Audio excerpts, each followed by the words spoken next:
Any person from Argentina, which is about my age, mid-30s, knows exactly what it is to have frequent blackouts and power shortages. My first memories of that are at a very early age, actually. Rolling blackouts became very common right after democracy was reinstated after the end of the last military dictatorship.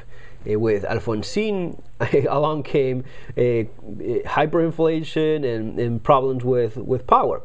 And my first memories of that are actually using lots of candles. We had like in our home, we had in a kitchen drawer, we had a drawer practically full of candles for just that purpose, for blackouts.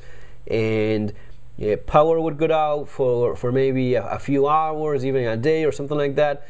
It really depended on how lucky you were, where you were located. Some parts of the country were worse than others. Some districts and neighborhoods within Buenos Aires were worse than others as well. But yeah, man, it was a fact of life that you had blackouts and power shortages pretty often, especially in summer when there was more consumption of it. It was just a part of life.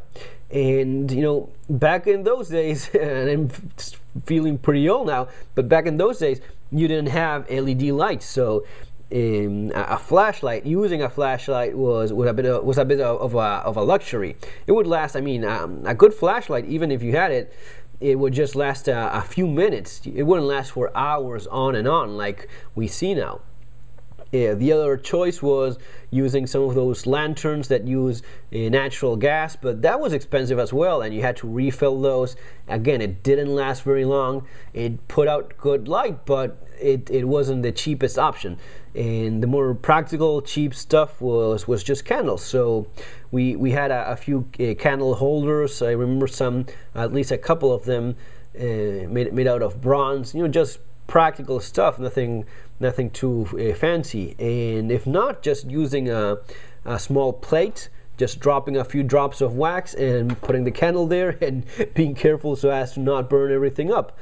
And that was it. It's it wasn't very practical, it wasn't very bright, but it is what we had. Now, when I first started writing about survival and preparedness, it was right after the economic collapse in Argentina. And one of the questions people started asking was, what kind of flashlight do you use? Do you have a short-fire tactical this? I had none of that. I actually had the first tactical flashlight was from a friend in US that sent it to me. It was a Surefire. I still have it, and that was the first true tactical flashlight that I had. But before that, it was just a matter of having useful, practical stuff.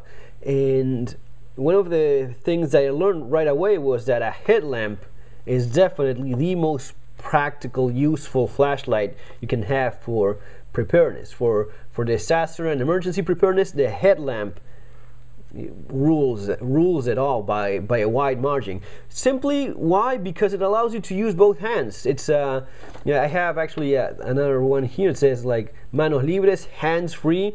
That's the key thing. That's the great advantage of the headlamp. These little flashlights, EDC flashlights like the one I have here, and I do carry it and love it, but you have to use both hands. The tactical thing of being a very bright flashlight, it's great, but it's great for within its use. And even if you use some of the low modes, you're still having to place the light where you need it. Now, with a headlamp, that's not an issue. I was watching actually recent footage from the Philippines, and there was a guy actually helping out with the rescue effort, helping some people out of a house. It was all flooded, almost on the shoulder, water shoulder high, almost covering their heads. The guy had a headlamp, and he was helping out a victim. Impossible with a flashlight in your hand. You have to have both hands free. And even if it's not something as that dramatic, for average stuff, I found out that it's extremely useful to have the headlamp. Not only in combination with the LED emitters, which make it so much more useful in terms of how much hours you have, 50 hours or something like that. having your hands free allows you to prepare food, clean up, wash dishes if you happen to have water. You still had to help kids up with their homework. You still had to work, fix stuff, make repairs, all that stuff, all those things. You still have to do those in spite of there being a blackout. When a blackout is a novelty and happens maybe 3 hours a year, then it's all like, blackout party. Now, if it happens, 4 times a week, then it's something you have to learn to roll with and keep living and doing stuff in spite of it. So that's how I learned to really appreciate these. I mean, I would maybe come back from the shooting range and there was no power, and with a headlamp I would clean up my guns just using the headlamp, and again, having the possibility of placing light exactly where you need it. It's a huge advantage. So this is actually the headlamp that I use the most in Argentina. It's an old Energizer. It doesn't say Energizer anymore because it's worn out, and I actually tested it and it's no longer working. It's kind of strange because it does turn on, but very dim. The red light in the middle and the white LEDs, they do turn on, but very dim. I changed the batteries and it didn't fix the problem.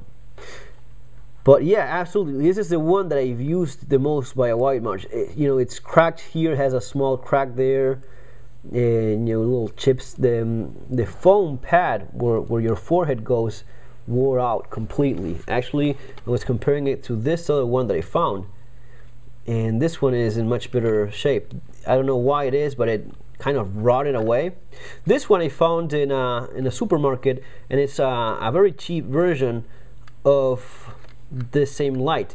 Actually, this costs like $3, and it's the exact same thing. I actually I disassembled it and checked, and parts are interchangeable. It's the exact same thing, except that this one doesn't have a brand and this one is Energizer.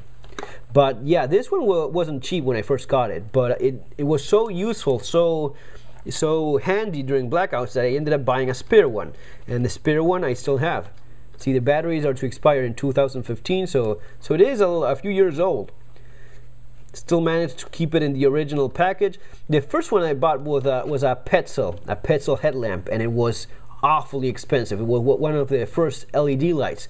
But man, I wanted to have one of those because with so many problems with power, a headlamp that used LEDs was like a blessing, like a huge one. So unfortunately, I don't have it with me. I don't know what happened, if it got lost or left behind in Argentina.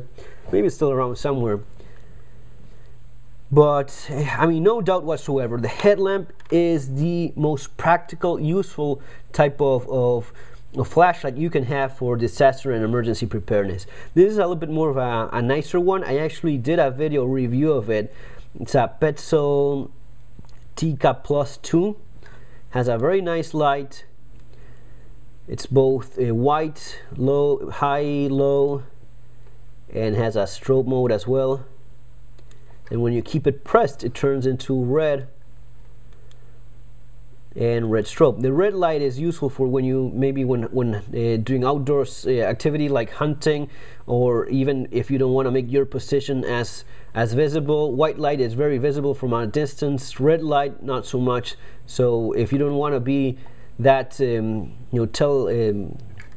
make your position as noticeable, you can use a red light. It also has an indicator there for when your batteries are running low.